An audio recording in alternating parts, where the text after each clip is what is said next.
भाइरो भेनरो, जी सिंधु देश, जी साईं GM सैयद।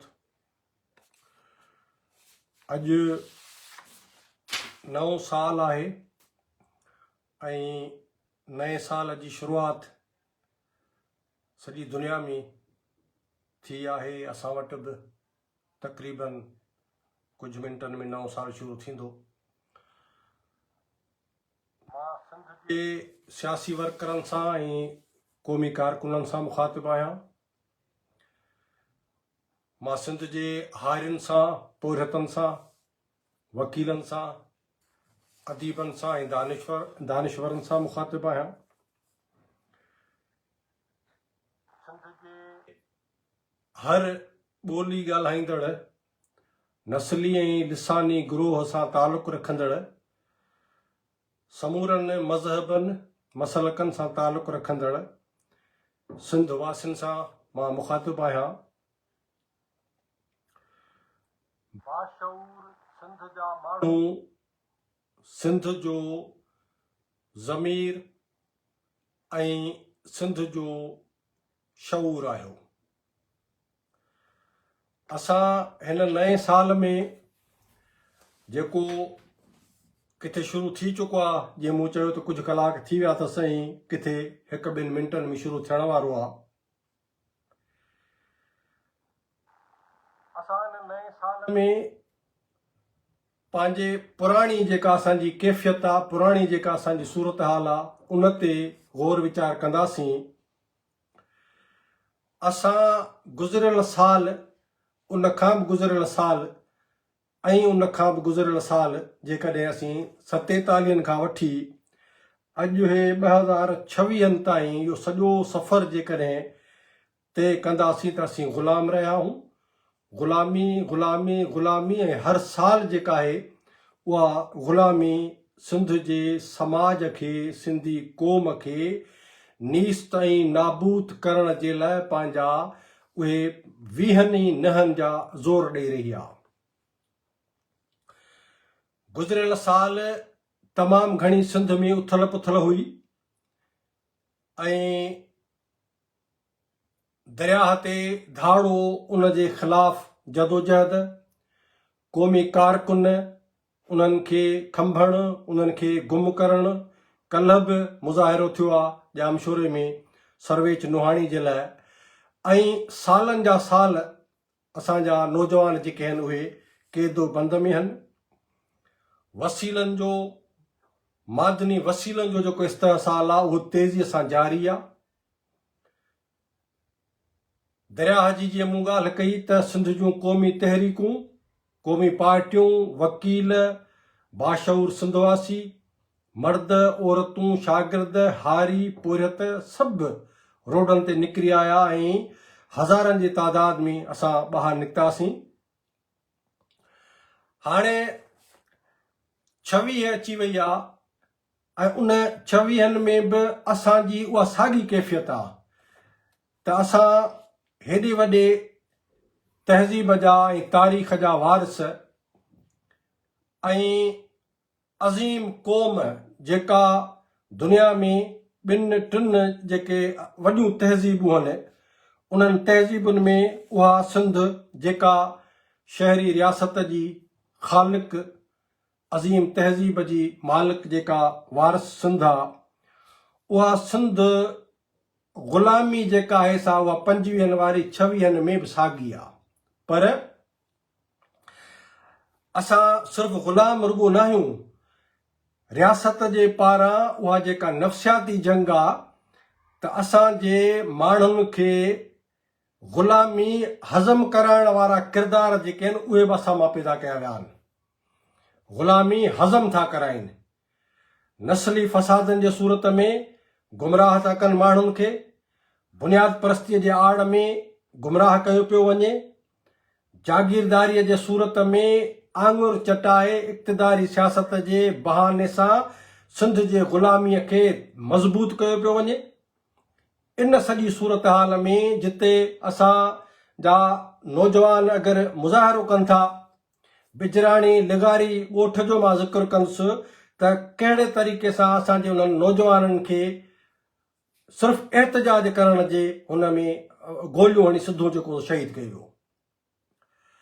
केतिरा असांजा सवें कारकुन आहिनि, एजाज़ ॻाहो खां वठी सर्वेच नोहाणी, सर्वेच सरगाणी, पठान खान ज़ोहराणी, केतिरा आहिनि, सोहेल भट्टी, सवें असांजा कारकुन जेके आहिनि से उहे लापता आहिनि। क़ैद बंद में जेलनि में सड़नि पिया असांजा माण्हू,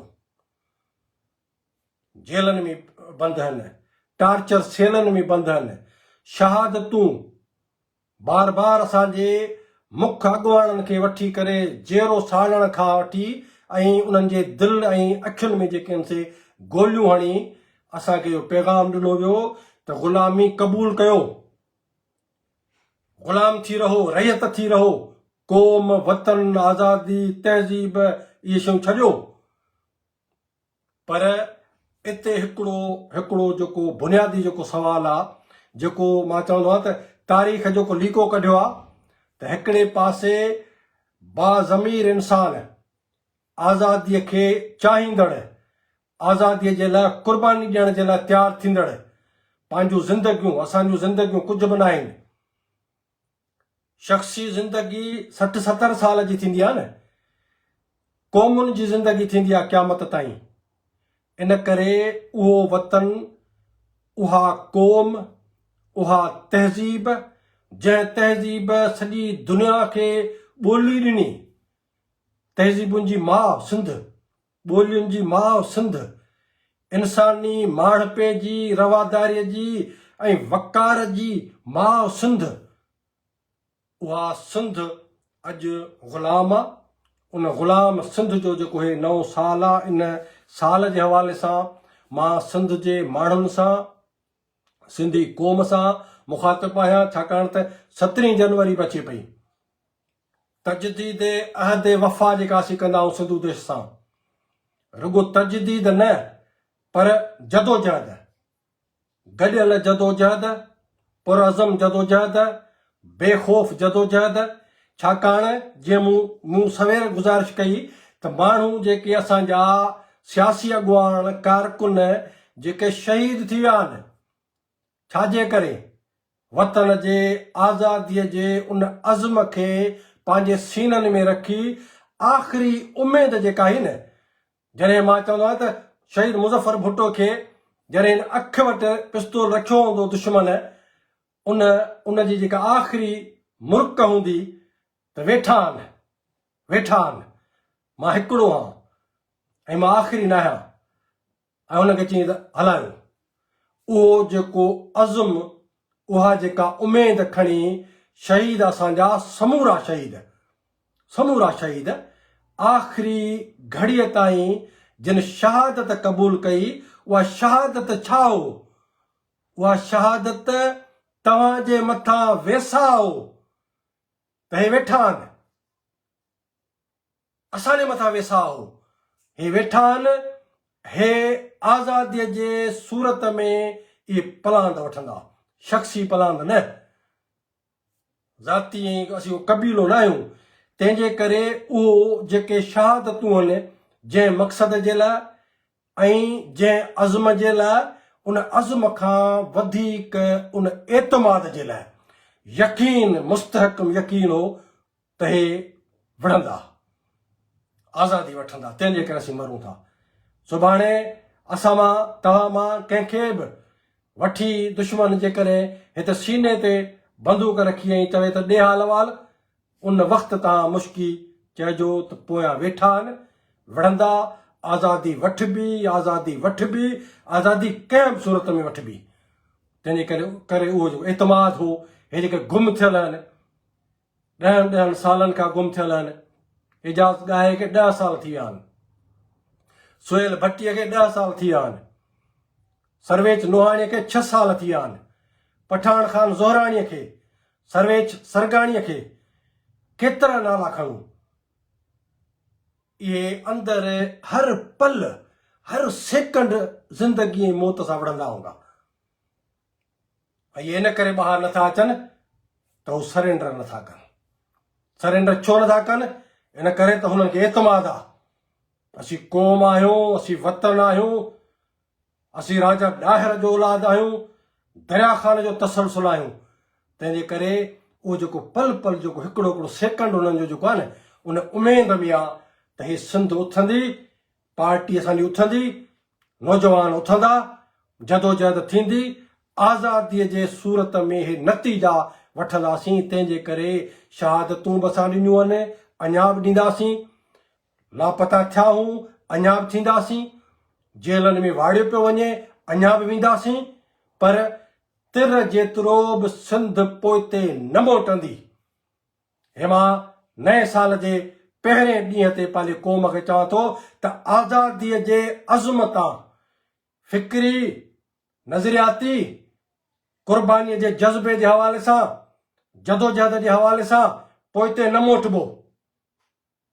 हे क़ौम बि ॿुधे, दुश्मन बि ॿुधे, पोइते न मोटंदासीं। हे मुंहिंजो पैगाम आहे। ऐं उहे जेके नफ़्सियाती जंग आहे, जेके ग़ुलामियूं हज़म पिया कराइनि, पधरा थी विया आहिनि, हाणे पधरी थिए पई सॼी सिंध जेका उन्हनि माण्हुनि खे उघाड़ो पई करे, जेके चवनि था त अचो कंधु हेठि करे ग़ुलामी क़बूल कयूं, जेके चवनि था त बेठकी सवाल सिंध न आहे, जेके हिन गैर फितरी रियासत में हेॾी वॾी अज़ीम तहज़ीब खे ग़ुलाम था कनि मज़हब जे नाले में, सिर्फ़ु इन करे त हिननि खे मरणो न आहे। ज़ाती मौत खां यानी वतन जे मौत खे तव्हां तरजीह था ॾियो। वतन ग़ुलाम थिए माना वतन मरे। वतन खे क़ैद रखणु चाहियो था, वतन खे ग़ुलाम रखणु चाहियो था, वतन खे मारियो था तव्हां पंहिंजे रुगो आरज़ी ज़िंदगीअ जे करे। तंहिंजे करे असीं खुलियल तौर ते चऊं था दुनिया खे, क़ौम खे, बाबा असीं ग़ुलामीअ जो इनकार था कयूं, ग़ुलामीअ जो इनकार था कयूं। इन करे मां समूरी सिंध खे चवां थो, नओं साल आहे, नए जज़्बे सां, इतिहाद सां, यकजहतीअ सां, उन अज़्म सां, हौसले सां, क़ुर्बानीअ जे जज़्बे सां वतन सिंधु देश जे आज़ादीअ जे लाइ अॻे खां अॻिरो थी असांखे जदोजहद करणी आहे। इन करे मां 17 जनवरी जे हवाले सां 2 दफ़ा अॻु में बि चयो आहे, गुज़ारिश कई आहे, हाणे बि मां चवां थो सिंधी क़ौम खे, अॼु जेके मूंखे ॿुधो पिया सियासी कारकुन पंहिंजे फैमिलियुनि समेत 17 जनवरीअ ते सन अचो, सन हलण जी तयारी कयो। ऐं उते असीं दुनिया खे सैयद जे मज़ार ते बीही ऐं दुनिया खे असीं सिंधु देश जो जेको क़ौमी केस आहे उहो दुनिया जे अॻियां रखंदासीं। असां पाकिस्तान में ग़ुलाम रहणु नथा चाहियूं। सिंधु देश असांजो तारीख़ी वतन आहे, असांखे उहो आज़ादु खपे। तंहिंजे करे हे जेको नओं साल आहे, इन नए साल में नए जज़्बे सां, नए उत्साह सां, तजदीद अहद वफ़ा सिंधु देश सां, जदोजहद सां, शहीदनि सां, लापता थियल पंहिंजे जेके साथी आहिनि उन्हनि सां, जेल में जेके क़ैद आहिनि दोस्त असांजा, उन्हनि सां तजदीद कयो, पुरअज़म थी करे हर क़दम अॻिते, हर क़दम अॻिते। तंहिंजे करे मूं चयो त हे नओं साल आहे, इन में नंढड़ो हिकिड़ो पैगाम, हिकिड़े जज़्बे वारो पैगाम, उत्साह वारो पैगाम ऐं सिंधु देश जे आज़ादी जो पैगाम इहो सिंधी क़ौम खे ॾिजे। सिंध जा नौजवान बाशऊर जेके बि सिंधी आहियो, तव्हां ई सिंध जो हक़ीक़ी रूह आहियो, तव्हां ई समाज, क़ौम ऐं वतन जो ज़मीर आहियो। इन करे असां इहो कंहिं बि सूरत में क़बूल न कंदासीं, बर्दाश्त न कंदासीं। ग़ुलामीअ खे, पाकिस्तान खे हे न खपे, न खपे, पाकिस्तान न खपे। महिरबानी। जीअं सिंधु देश।